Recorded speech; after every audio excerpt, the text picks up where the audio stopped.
ताज़ा और सटीक सत्य पर आधारित खबरें देखने के लिए न्यूज क्रांति बलरामपुर चैनल सब्सक्राइब करें और आगे देखें समाचार, जिसमें जम्मू कश्मीर में आर्टिकल 370 हटाकर दशकों का इंतजार खत्म किया। ये हमारी पूर्ण बहुमत की सरकार है जिसने हमारे देश के सेना के जवानों के लिए वन रैंक वन पेंशन लागू कर देश के पूर्व फौजियों का 4 दशक का इंतजार समाप्त किया।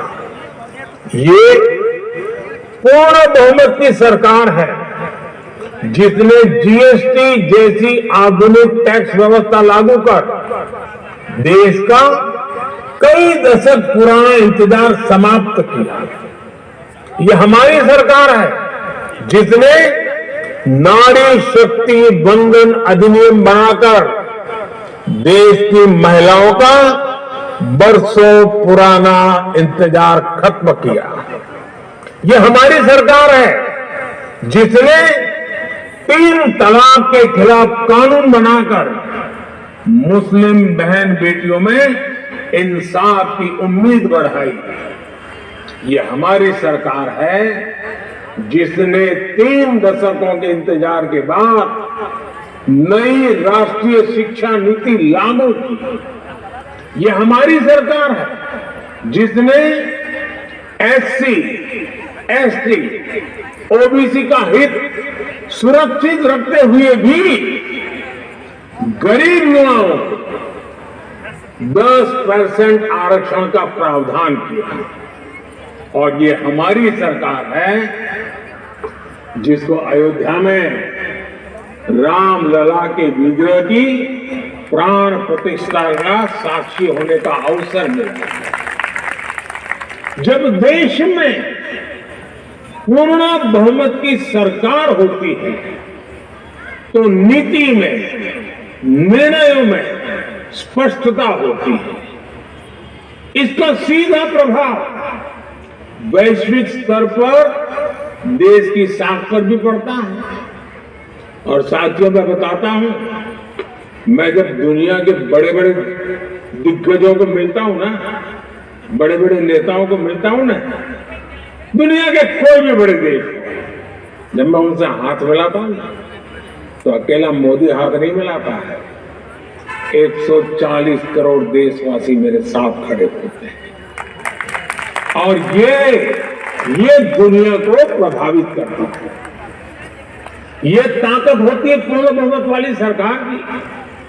आज दुनिया में भारत की साख एक नई ऊंचाई पर है। आज भारत के पासपोर्ट को बड़े गर्व के साथ दुनिया में देखा जाता है और ये युवाओं के लिए बहुत बड़ी अपॉर्चुनिटी है।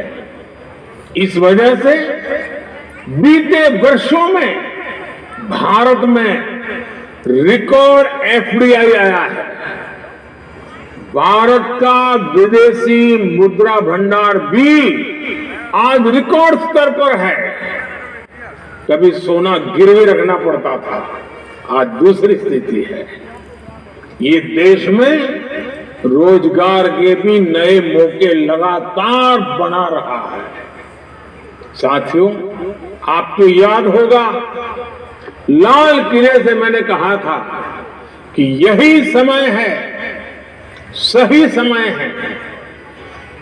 10-12 साल पहले भारत में जिस तरह की परिस्थितियां थी,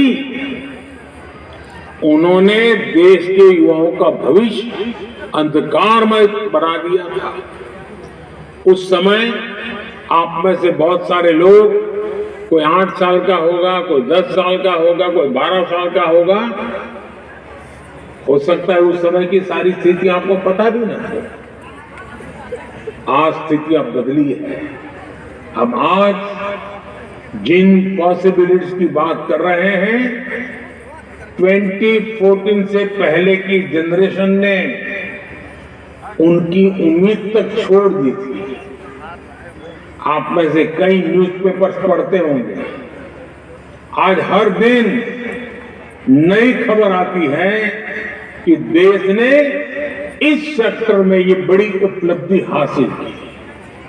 लेकिन 2014 से पहले के अखबार खोलिए, आजकल वो सब इंटरनेट पर अवेलेबल है। तब आए दिन, वो जमाना था, तब आए दिन करप्शन और स्कैम की खबरें हेडलाइन में छपती थी। हजारों करोड़ रुपए के घोटाले सामान्य बात थी। आज उस समय आए दिन देश के नौजवान सड़कों पर उस समय की सरकार के खिलाफ प्रदर्शन करते थे। मुझे संतोष है कि हम उस अंधकारमय स्थिति से देश को बाहर निकाल पाए। आज करप्शन की नहीं,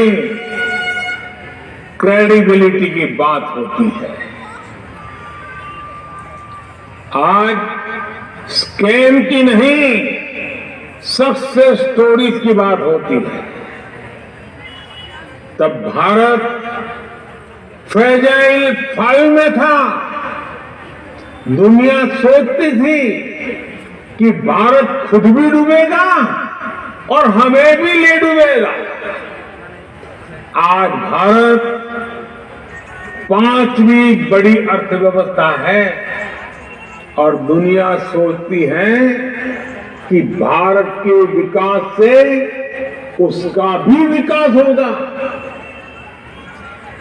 आने वाले कुछ ही वर्षों में भारत दुनिया की टॉप 3 इकोनॉमी में शामिल हो जाएगा। आने वाले कुछ ही वर्षों में भारत की इकोनॉमी $7 ट्रिलियन को पार कर जाएगी। अर्थव्यवस्था के इतने बड़े विस्तार का यही समय है, सही समय है। साथियों, आज का भारत सबसे युवा है।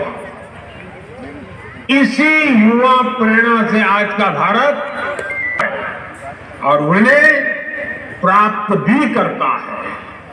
एनर्जी से जुड़े कितने ही लक्ष्य, रिन्यूएबल एनर्जी से जुड़े